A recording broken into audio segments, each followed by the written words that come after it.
आज तक जो किसी ना किसी कारण से अपनी मुक्ति का मार्ग नहीं खोज पाई है। कुछ लोग महज इसे एक आम खेल समझते हैं, लेकिन कुछ लोगों की जिंदगी इस खेल के चंगुल में फंसकर बर्बाद हो चुकी है। आत्माएं, भूत, प्रेत, जिनके बारे में सुनकर भी इंसान को एक अलग सा डर का एहसास होने लगता है। लेकिन वही आत्माएं जब एक चुनौती बनकर इंसान के सामने आकर खड़ी हो जाए तो उसका अंजाम क्या होगा?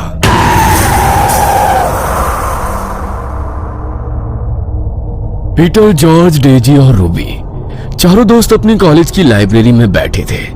तभी पीटर लाइब्रेरी के एक शेल्फ में हिस्ट्री की एक बुक ढूंढने लगा। तभी हिस्ट्री की एक बुक अचानक बुक शेल्फ से नीचे गिर गई। अरे वाह, इसे ही ढूंढ रहा था और ये खुद ही मेरे सामने आ गई। वरना इस लाइब्रेरी में तो किसी किताब को ढूंढना इतना मुश्किल है जितना नमक के पहाड़ में सुई। पीटर उस किताब को लेकर अपने दोस्तों के पास चला गया। वह पन्ने पलटते हुए उस किताब को पढ़ ही रहा था कि तभी उसे उस किताब के तीसरे पन्ने पर एक फोल्ड किया हुआ पेज रखा मिला। उसने उस पेज को उठाया और जैसे ही उसने खोलकर देखा तो उस पेज पर पेंसिल से प्लस का एक साइन बनाकर उसे 4 हिस्सों में बांट दिया था, जिसमें से 2 हिस्सों में बड़े बड़े अक्षरों में यस और 2 हिस्सों में बड़े बड़े अक्षरों में नो लिखा था। पीटर को उसे देखकर कुछ समझ नहीं आया, इसलिए उसने उस पन्ने को पलट दिया। लेकिन वो पन्ना पलटते हुए वो कागज हवा के कारण जॉर्ज के पैर पर गिर गया। जॉर्ज ने उस पेज को उठाया। अरे ये तो चाली चाली है, लेकिन यहाँ कैसे आया? चाली चाली? ये क्या है? अरे कुछ खास नहीं, बस एक गेम है। इंटरनेट पर देखा था मैंने। लोग इसे खेलकर आत्माओं से बातें करते हैं जिनका इस दुनिया में कोई अस्तित्व ही नहीं है। सब बकवास है। तुम्हें कैसे पता कि ये सब बकवास है?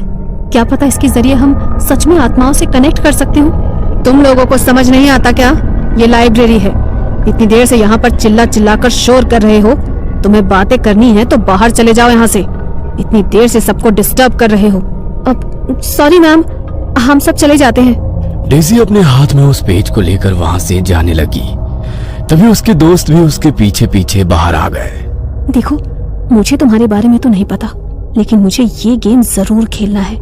इसीलिए आज रात को मैं अपने घर में ये जरूर खेलूंगी। अगर तुम में से किसी को मुझे ज्वाइन करना हो तो वो मेरे साथ आ सकता है। आ सकता है नहीं, आना ही पड़ेगा, क्योंकि इसे तुम अकेले नहीं खेल सकती। इसे खेलने के लिए कम से कम 2 लोग चाहिए। तुम चिंता मत करो, मैं तुम्हारे घर आ जाऊंगा। चाहो तो तुम दोनों भी आ सकते हो। अरे डोंट वरी, कोई आत्मा तुम्हें अपने साथ लेकर नहीं जाएगी। हाँ पता है, आ जाएंगे हम भी। सब लोग कॉलेज से अपने घर के लिए निकल गए। रात को घड़ी में जैसे ही 11 बजे तो डेजी के घर का गेट नॉक हुआ। उसने दरवाजा खोलकर देखा तो उसके दोस्त आ चुके थे। वो सबको अंदर लेकर आई। डेजी ने सभी के लिए स्नैक्स बनाकर रखे थे। उन्होंने स्नैक्स खाए और जॉर्ज ने अपने बैग से उसी पेपर को निकाला। खाना पीना बहुत हो गया, अब असली खेल शुरू करते हैं। डेजी, मुझे 2 पेंसिल दे दो प्लीज। डेजी ने जॉर्ज को 2 पेंसिल लाकर दी और जॉर्ज ने उन्हें पेपर पर बने प्लस के साइन पर रख दिया। देखो, अब मैं ये गेम शुरू करने वाला हूँ और चाहे कुछ भी हो जाए, लेकिन एक बार गेम स्टार्ट होने के बाद हमें एक दूसरे का हाथ नहीं छोड़ना है। जहां तक मैंने देखा और सुना है, अगर किसी ने भी ऐसा किया तो हमारे लिए बहुत मुश्किल हो सकती है। चलो सब एक दूसरे का हाथ पकड़ लो। जॉर्ज ने बीच में उस पेपर को रखा और वो सभी उस पन्ने के इर्द गिर्द एक गोल घेरा बनाकर बैठ गए। तभी जॉर्ज ने कहा, चाली चाली, क्या तुम यहाँ हो? जॉर्ज के ऐसा कहने पर उस पेज पर रखी पेंसिल में कोई हलचल नहीं हुई। तो जॉर्ज ने फिर से कहा, चाली चाली, क्या तुम यहाँ हो? इस बार भी जॉर्ज के ऐसा पूछने पर वहां कोई हलचल नहीं हुई। तभी रूबी ने उसका मजाक उड़ाते हुए कहा, कोई चाली नहीं है यहाँ पर। छोड़ो ये सब बकवास, मुझे बहुत नींद आ रही है। मैं तुम्हारे रूम में सोने जा रही हूँ डेजी। इससे पहले कि जॉर्ज उसे कुछ कहता, इससे पहले ही रूबी अपना हाथ छुड़ाकर उस गोल घेरे से बाहर जाने के लिए उठ गई। ये क्या बकवास किया तुमने? तुम्हें पता है ना ये कितना डेंजरस हो सकता है। हाथ क्यों छुड़ाया तुमने? अरे कुछ नहीं है यार, रिलैक्स कर।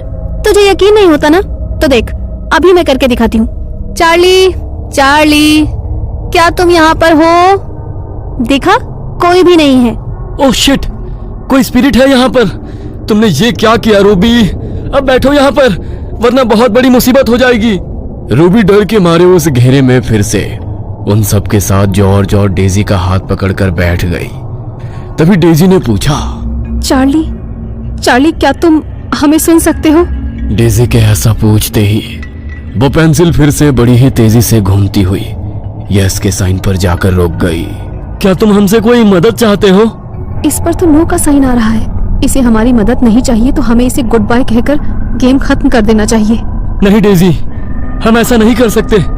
जब तक ये आत्मा खुद यहाँ से जाने का फैसला ना कर ले तब तक हम इसे यहाँ से नहीं भेज सकते।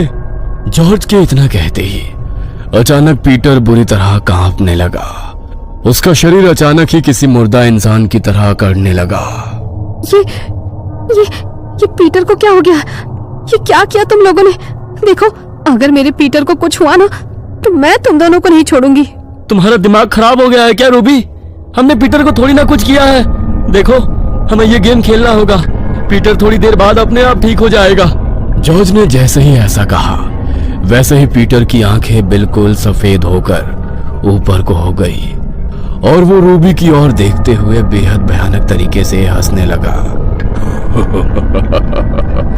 रूबी, माय स्वीट हार्ट, देखो मैं आ गया। मुझे लगा तुम मुझे बहुत मिस कर रही होगी, इसलिए मैं तुमसे मिलने आ गया। अब तो तुम मुझसे मिलने मेरे पास नहीं आ सकती, लेकिन मैं तो तुम्हारे पास आ सकता हूँ। नहीं, ये सच नहीं हो सकता। ये सब मेरा भ्रम है। तुम वापस नहीं आ सकते। नो नो नो, मैं वापस आ सकता हूँ। मैं वापस आ चुका हूँ माय लव। ये आवाज तो... इससे पहले कि डेजी आगे कुछ बोल पाती तभी पीटर खुद ब खुद ही अपने शरीर की हड्डियों को मोड़ने लगा। उसकी एक एक हड्डी के टूटने की आवाज वहां पर गूंज रही थी। पीटर के चेहरे पर अभी भी वही शैतानी हंसी थी। कभी वो अपनी शैतानी हंसी हंसता तो कभी अपनी हड्डियों के टूटने के दर्द से जोर जोर से चिल्लाने लगता। रूबी उसकी ऐसी हालत देखकर इस तरह सहम चुकी थी कि डर के मारे उसके मुंह से एक शब्द भी नहीं निकल रहा था। हमें यहाँ पर नहीं रुकना चाहिए। हमें चर्च में फादर के पास जाना होगा। अब वही हमारी मदद कर सकते हैं। हाँ, प्लीज प्लीज जल्दी चलो।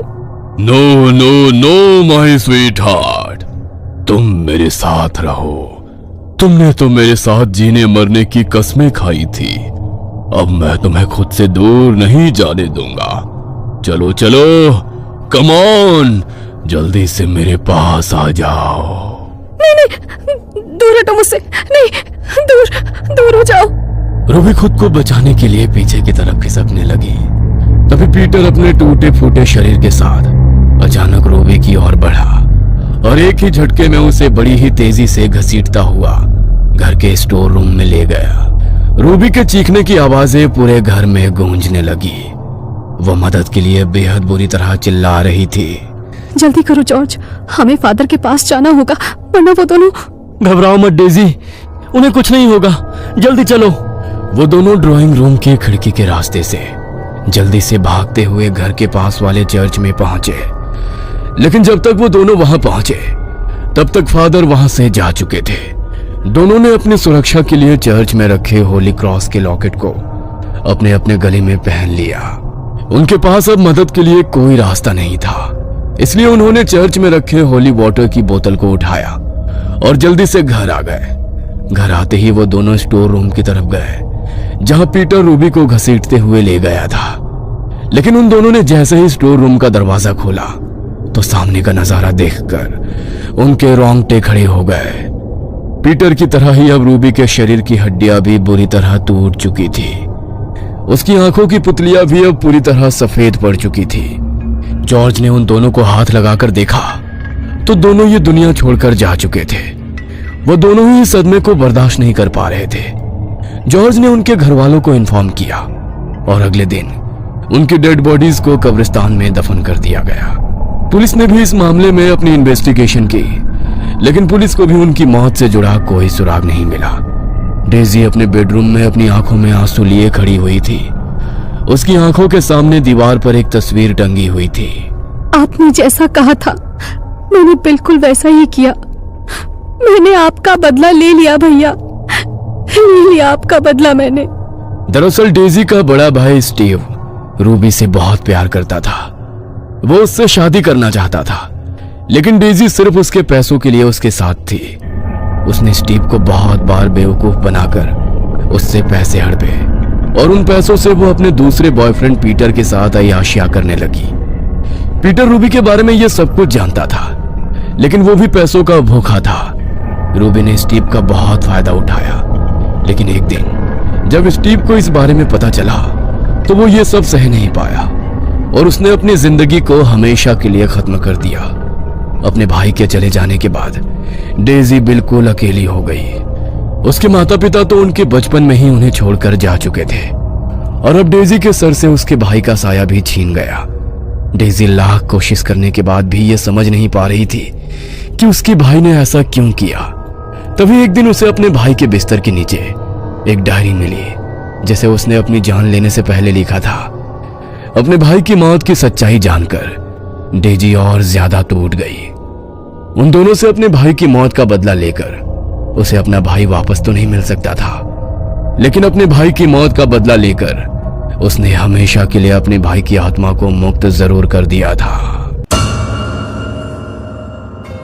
ये कहानी आपको अच्छी लगी हो तो हमें सब्सक्राइब करें, हमारा इंस्टाग्राम और फेसबुक पेज जरूर फॉलो करें। और हाँ दोस्तों, सब्सक्राइब करना भूलना मत।